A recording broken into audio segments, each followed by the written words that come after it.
20 years ago, I had lived with lingering doubts whether I was good enough. By winning your constant acceptance and approval, I defined my sense of self. But it never felt authentic, and I lost my voice. One day, this board showed me a different way, how to find my quiet power and, eventually, my voice. Some of you may have also struggled to find your voice, especially in dealing with difficult people and discussions. Quiet power can show you a different way to find your voice, to speak up, but also to change the way you communicate and change your world. So what happened that day when I met this board? I found my quiet power. I was a newly minted self-defense instructor at my first instructors conference, and I was so excited to learn new techniques and to network. Then I found out that the final event was board breaking, and I had so many fears about what you were going to think about me. I feared that I was going to look ridiculous, I was going to hurt myself, and I was going to fail. So I did what I did best, and I looked to the outside for answers and was told I needed to use my strongest technique. And they said for me that was my front snap kick, using the ball of my foot and the strong snapping action of my leg. I was so fearful, but I just had to practice. And I thought it meant taking on an aggressive stance, mindset, and kick. I didn't know any other way, and I wanted to make sure I succeeded. The moment arrived. I faced my board. Thunk! It didn't break. I looked ridiculous. I had to try again. Thunk! It didn't break again. Now the ball of my foot was starting to hurt, and I was sure everybody was laughing at me. One more time. Thunk! It didn't break. I had failed, and all my fears had come true. Just as I was about to give up, I looked out beyond the board, and a colleague of mine raised her hand and pointed to the soft, fleshy part just below the pinky and above the wrist. And I couldn't believe she was encouraging me to break the board with a much less powerful technique. But I had nothing left to lose. So I faced the board one last time. I took a deep breath in, and on the exhalation, my shoulders relaxed. I started to believe in myself, connect mind and body, and without further thinking, thwack! The board broke. It really broke. And it was a transformative moment. My passive fears didn't work. My aggressive power didn't work either, and it's how I hurt myself. What worked was my quiet power. When I believed in myself, connected mind and body, I broke the board effortlessly, and I found my quiet power. Since then, I've discovered that quiet power can be used by all of us in all areas of our lives to speak up for ourselves. But it's not easy because we disconnect from quiet power. I know because I did just recently. When I was accepted to give this TED Talk, I received a wide variety of opinions on how to give the best speech possible. And many were worried about whether or not I should show my tattoos. I began to worry too. I lost my voice. I disconnected from quiet power, wondering what people watching were going to think of me. But when I remembered what the speech is about, that quiet power is believing in yourself, connecting mind and body, and speaking authentically, I realized I didn't need to cover up my tattoos anymore, or anything else for that matter. And I could be a living, breathing embodiment of quiet power on this stage. What barriers do you have that cause you to disconnect from quiet power? For me, they were my lingering doubts whether I was good enough. But on the outside, I didn't look like I had those doubts. I have a bachelor's from Harvard University, but I never felt smart enough. I have a PhD from the University of Chicago, but I never felt theoretical enough. And I have a 3rd-degree black belt in karate, but I never felt strong enough. So to mask these doubts, I created an outside world that was strong on the outside, strong in my mind, teaching at the university, and strong in my body, teaching self-defense. But I kept those two worlds separate so that I could take on an aggressive power in each one of them and make sure I fit in. It didn't work. Didn't feel authentic, and that is how I lost my voice. I remember trying to feel theoretical enough at the University of Chicago, and I thought I had to take on their aggressive hegemonic discourse way of speaking. But when I found out that hegemonic discourse means one worldview that pushes out all other worldviews, it didn't feel authentic and didn't match my grassroots perspective. And once I started to believe in my perspective, I started to feel good enough in academia. Likewise, in my martial arts, I thought to feel strong enough, I thought I had to take on an aggressive form of sparring.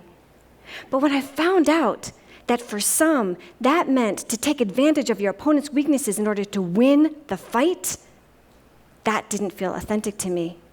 It didn't match my way of seeing sparring as a dance between two people where you learn and challenge one another, and it's not about winning or losing.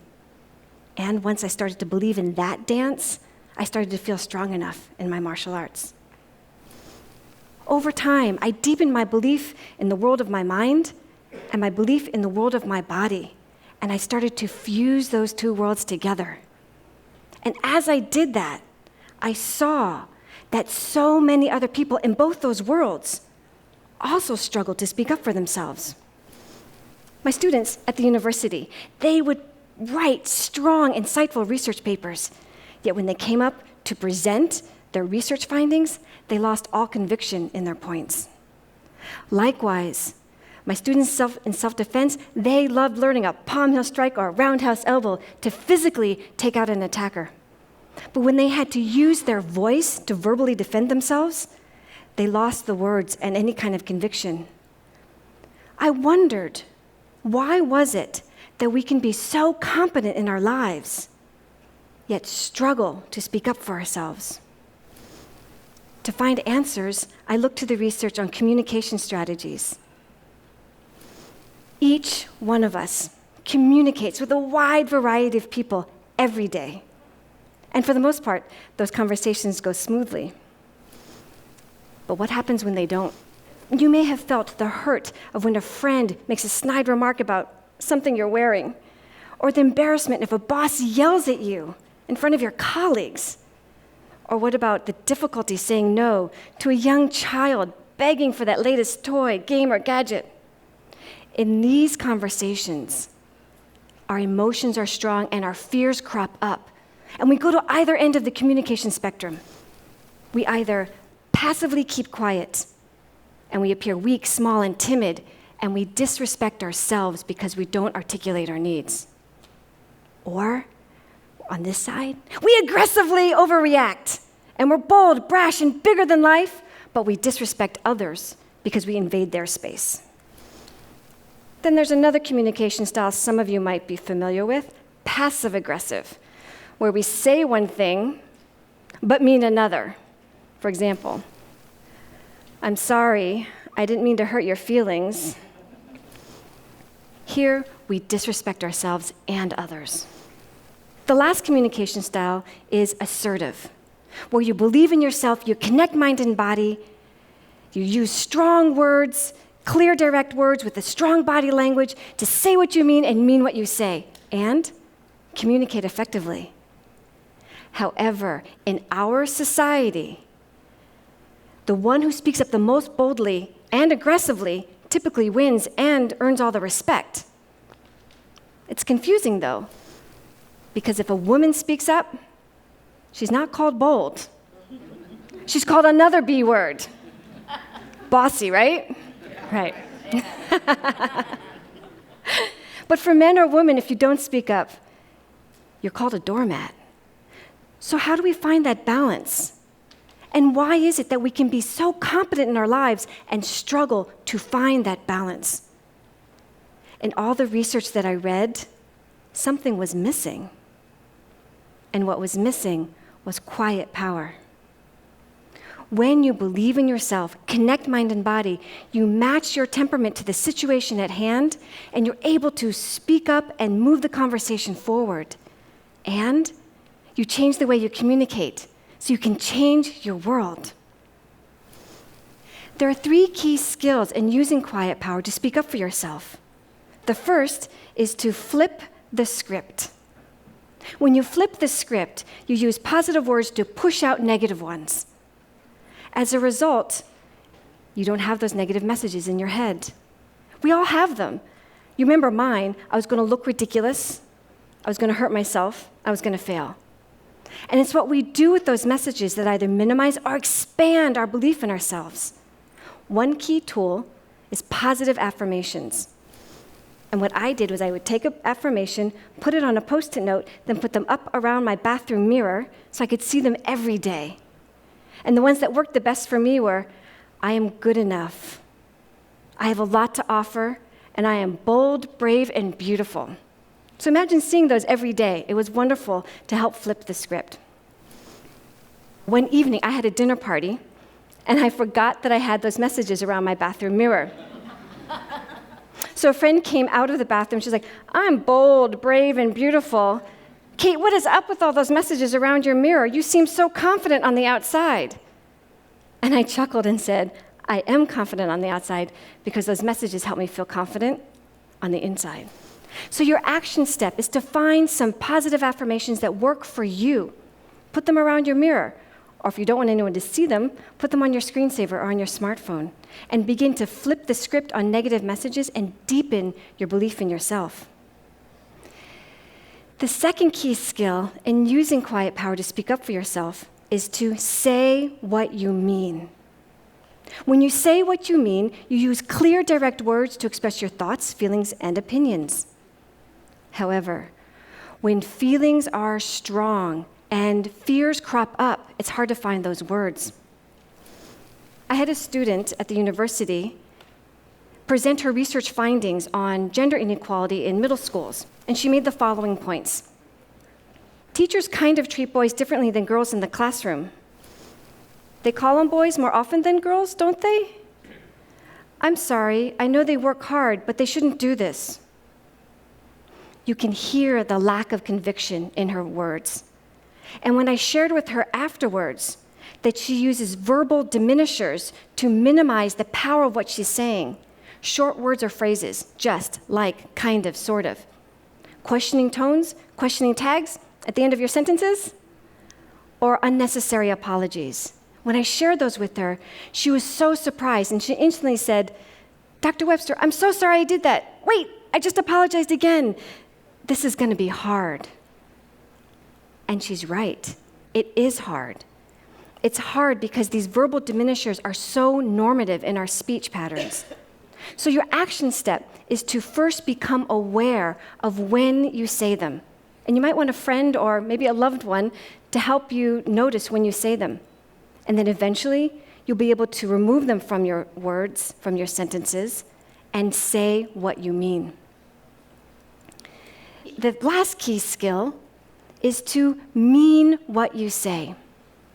When you mean what you say, you use strong, expansive body language connected to clear, direct words to communicate effectively and with confidence. One key tool is a 5-point stance. We have 5 points on our body: our forehead, our 2 shoulders, and our 2 hips. And when we stand with these outward to the world, it's a strong stance of empowerment, not power over somebody else, but empowerment for yourself on the inside. However, when emotions are strong and fears crop up, we physically diminish some of our points. For myself, when I was many years ago struggling to find my voice, I had difficulty speaking up in front of authority figures, such as a boss or a professor. For example, I'm sorry, I have a question to ask. Not only have I used an unnecessary apology, but I've diminished my shoulder, my hip, and even my head. I've diminished 3 points. Instead, I have a question to ask. I'm sure you feel a lot more confident in what I'm trying to say, and I feel more confident on the inside, or at least it starts to build that confidence on the inside. My action step for you today is to become more aware of when you use your 5 points and when you diminish them Is it with certain people, certain times of the day, certain places, certain situations? And by putting your 5 points out, sometimes you might need to take on your Wonder Woman 5 points if it's a particularly difficult conversation. Either way you choose, and you begin to mean what you say. So what happens when that good friend makes a snide remark about something that you're wearing? Or your boss yells at you in front of your colleagues? Or that young child begs and pleads for that latest toy, game, or gadget? Well, the good news is that with quiet power, you get to choose. You get to believe in yourself, connect mind and body, match your temperament to the situation at hand, and communicate effectively and authentically so that you can change the way you communicate and change your world. This board, this very board, is still not broken. And there's a small part of me that fears, maybe I'm going to look ridiculous. Maybe I'm going to hurt myself. Maybe I'm going to fail. And I want to take on an aggressive power just to make sure that I succeed. Yeah! However, today, I have my quiet power. I no longer need to worry about what other people think about me. I can uncover my tattoos. I can use a seemingly less powerful technique and step into a power that feels authentic and break this board.